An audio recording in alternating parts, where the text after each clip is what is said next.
You ready? Yeah, I think so. Well, is someone going to like direct this on a little bit? Who's going to be in the scene? I will. Well, I hear the gallery director. Well, I'm not really director, I'd say facilitator. Ready?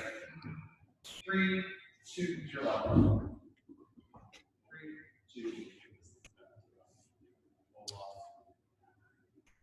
Thank you for coming. It's so wonderful to have a small and important group of people here for Charmaine's preview to Glossy Pharmakons. I'd first like to acknowledge that we are on stolen land. Sovereignty was never ceded, and I'd like to acknowledge the Kulin Nation. I'd like to acknowledge the elders past, present and future, the Bunurong, the Wurrung, Wurundjeri, and I'd like to acknowledge First Nations people everywhere. And I'd also like to acknowledge that Fitzroy is a really important part for the identity of Indigenous communities. In fact, I'm just going to say something about that. When the first lot of genocide happened, it was actually through starvation. And the Murnong was the main food source for the Indigenous communities. And when this land was invaded, they brought sheep, and the sheep dug up all the Murnong, and so starvation was the main cause of death for a lot of people that lived around here. And I didn't realize, but the community was, the Kulin Nation around the whole area was reduced down to about literally four people. And everyone was rounded up all around Victoria and taken to Healesville. And then in the 70s, people started slowly coming back into the city, and they moved to Fitzroy. And I just recently found out on the corner of Gertrude and Brunswick Street, that's where law was made, and that's why there was a lot of, I was always wondering why there was a lot of fights happening when I was a teenager, but that's where law was being made and discussed. So I just, yeah, it's actually really great to have a space in Fitzroy. That was a long introduction, but I'm so sick of acknowledgement to country being, yeah, I get stumped by it. I get really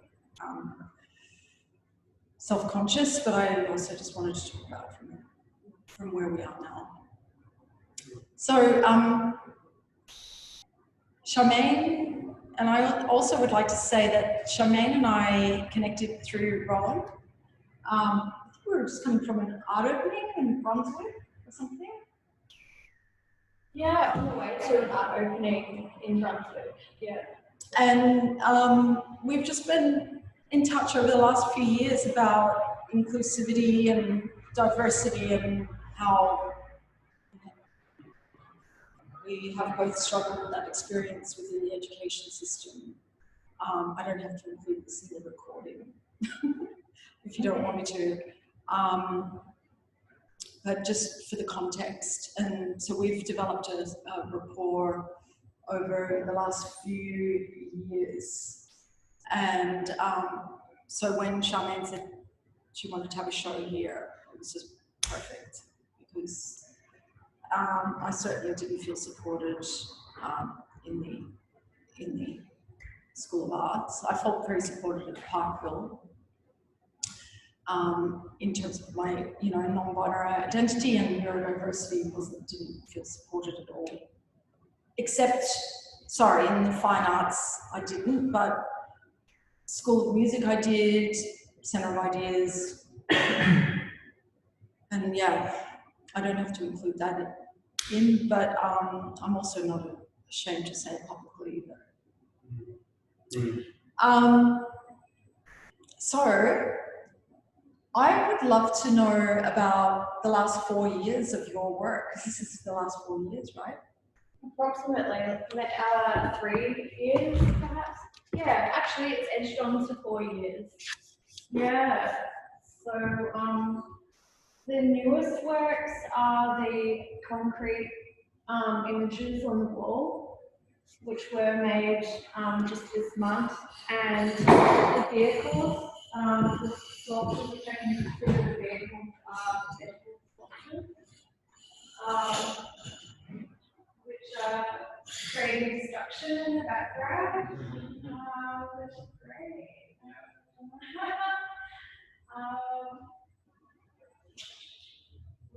I say? So when you said the most recent ones, you're talking about these two works here? Yeah, so, yeah, I suppose the show, I wanted to kind of think about the relationship of subcultures with the glamorization of violence and like ideas surrounding armor and like reactions towards, I guess like medicine, like I don't know, like the idea of pop culture as a medicine. So yeah, that's what the name of the show. That's why the name of the show is called Glossy Pharmakon. It's inspired by pop star perfumes and like chemist windows. And yeah, I guess like got me into thinking about stereotypes such as drama films, like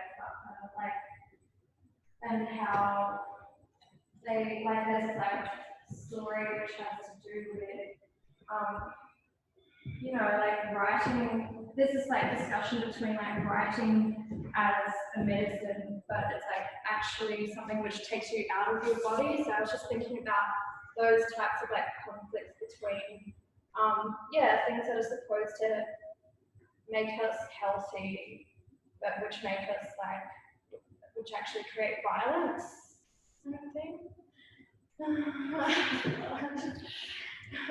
When you say create violence, do you mean like because a lot of those fragrances are like completely synthetic? Not so much to do with. Or that they're a commodity? Yeah, I guess like I was thinking about the packaging of a human body, and so that's where like the glass comes into it. It's like related to self-design on the internet and on the shelves of like department stores. So like the covering of the body in like plastic and the covering of the body in glass.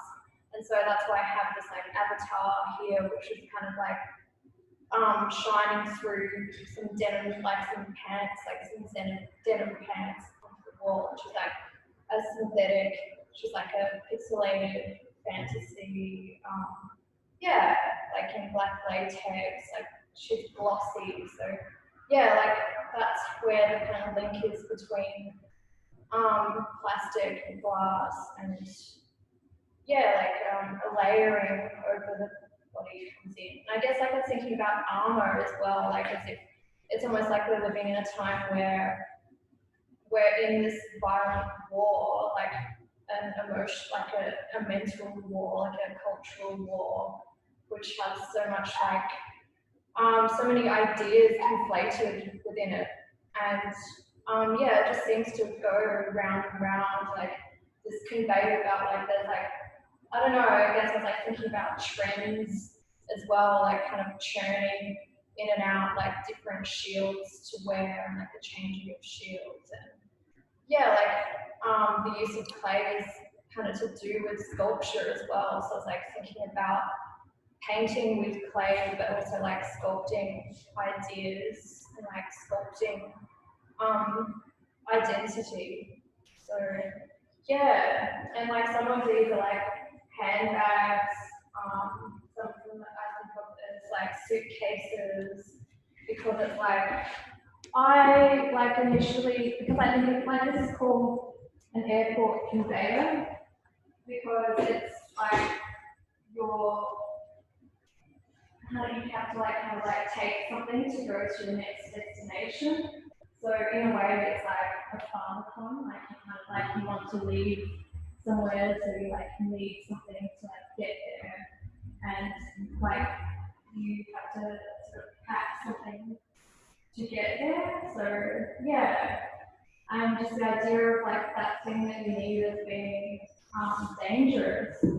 And I guess that's where like I know like lived experiences such as like my experience in like escort work, like in sex work, it's like extremely dangerous, a dangerous way to get what I want, to get to where I want.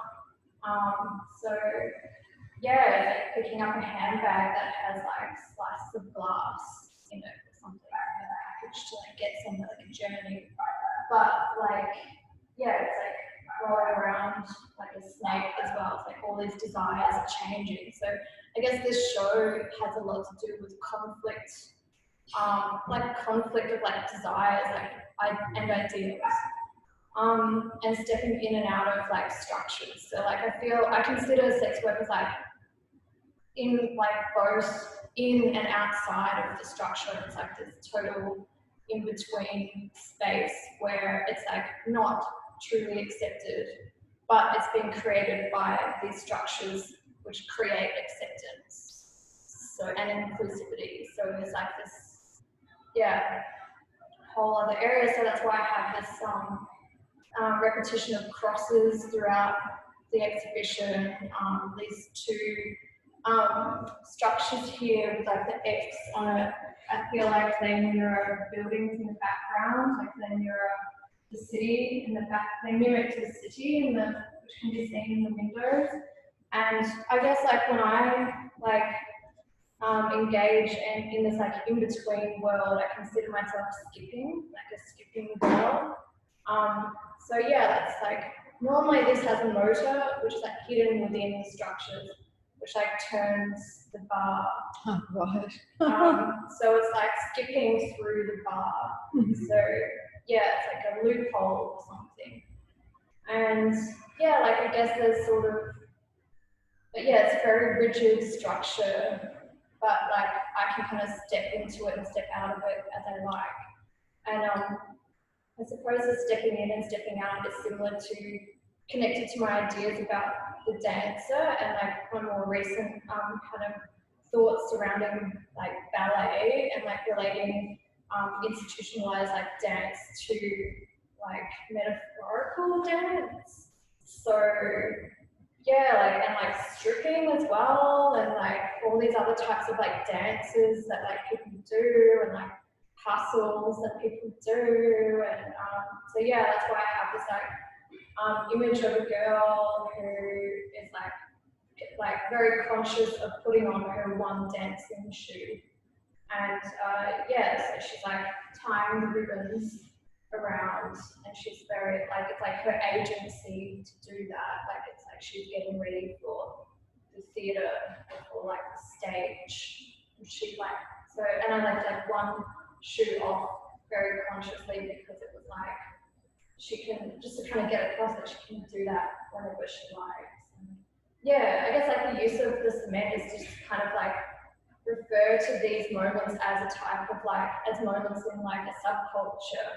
And I just wanted to like create an exhibition which evoked the ideas, like, yeah, this like a vibe of subculture kind of thing. So yeah, that's why that species is there.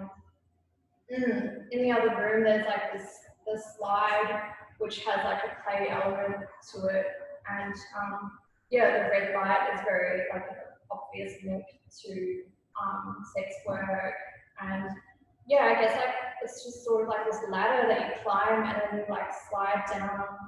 But it's kind of like just like riding a motorbike or something. Like it's like dangerous, but you choose where you go. Because I'm like, I don't know, I just really want to like make that a point in the objects as well. Like there's this like agency in these things. Like I don't see, I don't like, I want it, I'm not into this part of it being, like I'm not going for the vibe of like, oh, I'm a victim in the system or something. It's like, I feel more like I'm a renegade in the system or something, like I'm like on a motorbike or something.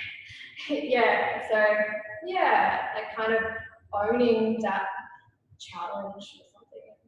Yeah, just kind of going for it. So it's not like that sharpness, danger, glass, like brutality, and just doing it and like it being a hot time. So yeah. There's also showing when I look at the works, I certainly see the danger and the sharpness. There's also something really alluring. So it's sort of like that dichotomy of like getting you to kind of using beauty or like see like the glossiness of like the conveyor belt and like that being like really seamless and quite beautiful and attractive, and the colours as well. And there's just like flowers. You know, I like the more traditional ideas of beauty that's balanced with the danger as well. Like the glow mesh, like you and I were talking before, the glow mesh that's on this over near the window is wrapping this wig of thorns. So it's like this the sharpness of that. Yeah. Yeah. Well, yeah, I liked what you said before when we were talking about how you identify with like, yeah, that response to armor as well. Like there is this type of thing that we have to protect ourselves. Like there's this like glamorous protection or something. Like there's this kind of like glamour as an armor. Um, but yeah, It's protecting ourselves and it's also protecting each other in a way as well. So we can't identify as say something like you know, Guinness that you know sort of has this like really like fluid expansion, and you know it is against like conformity and normativity, which is also very easily recognized. And that's also about like smashing up and dismantling the system and using the alluring nature of dress and armor to go into that battle to dismantle hierarchy and to dismantle notions of heteronormativity or certain shaming or marginalization of other folk as well. So it's like a community armor. Right. Yeah, and I remember when you said that before, I fully resonated with that. And yeah, it's so grateful for you to put that into words and just be like, yes, that's what it was. Because yeah, I guess like communicating visually is a lot easier for me than like communicating verbally, and even writing when I have like time to like do that. It's just so much like that has to go into that. So yeah, it's really amazing when I try to communicate visually and people pick up on exactly what I'm trying to say. Yeah, without it being too like literal either. Like I feel like I'm happy with the show and that I don't find it to be yeah, I think it still holds like an ambiguity about it as well, because I feel like that's connected to the experience of being and like on the in between, or like in the in between is like yeah, that changing all the time.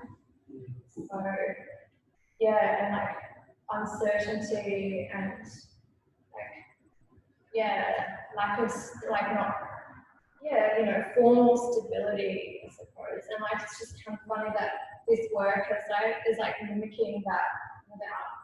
Well, I guess I kind of like anticipated some things to fall, but like yeah, I kind of don't mind that it's continuing to fall apart as well, because that was it connects to those thoughts about systems and like systemic issues surrounding, like othering and like all that weird shit that we have to deal with. Or did that be something like I think kind of like a note that's like it relates so much to the body. And that work has the most like bodily effect, so that I'm sharing it on play. And then like against the brick study of saying people that reflect in like the architecture and the development of the city, which bricks are essentially like fire to clay. So I think you have like the relationships of like the body and like architecture and buildings and like structures kind of holding, it's not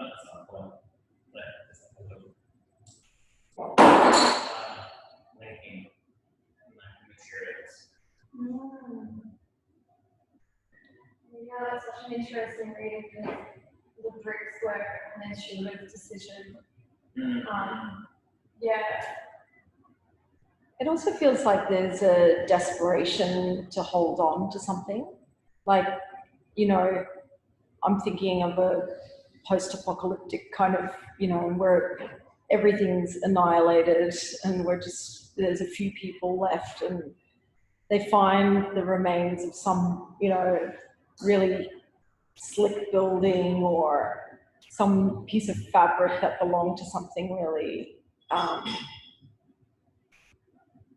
that people treasured as, like a Versace logo for a shop and they start, and then these, the people that are left that have nothing are just collecting these remnants of a system that never worked anyway. So why would you hold on to them? They're shiny, but they're glossy, but but they really didn't get us anywhere. I feel like this is a reflection of like what's happening now, even like this is how I see the city in the background as well. Like people just like collecting trophies in a way. It's like these kind of remind me of like trophies, like spiky trophies. Sailing trophies. they look like sails. Yeah, I guess that like continues on the transportation vibe as well. Thinking a lot about the first time I installed this was like at the VCA garage fair, and it had like a sky, like a view out of a plane window projected onto it, and just a few glass suitcases filled with charcoal and red dirt and just things of the earth, but things like we put in these like display cases. Things that we already have. So I don't know, like I hadn't really figured out exactly why I put that in there. Just like kind of felt right to do that, like it was a part of the language or something to offset like the artificial, like the totally like shiny with the contained earth. But like I don't know, for some reason I was just like was obsessed with it being of the air, but this iteration feels a bit different. Like I feel like it's developed to become less about like a personal experience and more about something universal, perhaps.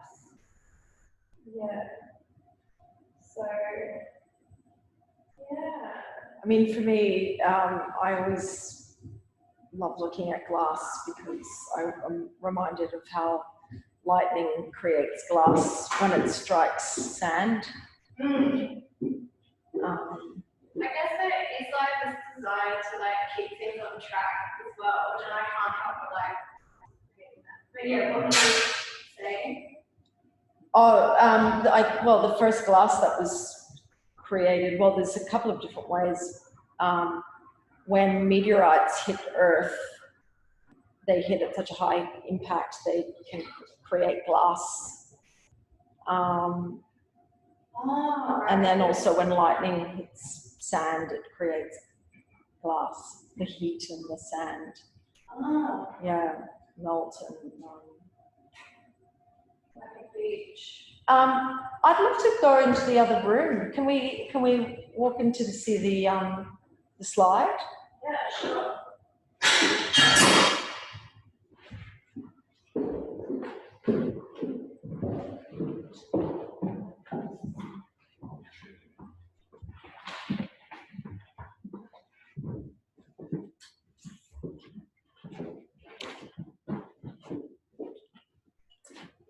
So yeah, I made this like about 2 years ago or something, and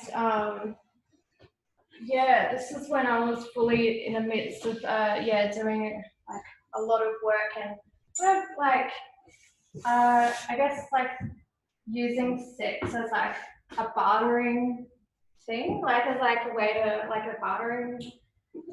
I don't know if I'm saying that right. Well, yeah, it's used as a form of money to get a service. Oh, it's a yeah. What do you mean, like with Well, the? yeah, well, that's how I paid for this paint job. I just like kind of like I had a show on, and I'd spent all this time like bending the metal, and did you use a pipe bender for that, or really? Hey, did you use a pipe bender? Yeah, pipe bender. Yeah. So I got the metal from the fabricator, like, and brought it back to the workshop, and yeah, like spent ages like trying to get the exact curves that I wanted. And yeah, then it was like 2 days before the exhibition, and I was just like, it's just nothing to me unless it has that paint job that I want. Like it needs the gradient, it needs to have that like. Yeah, the gradient is incredible. That desire, like that kind of covering to it.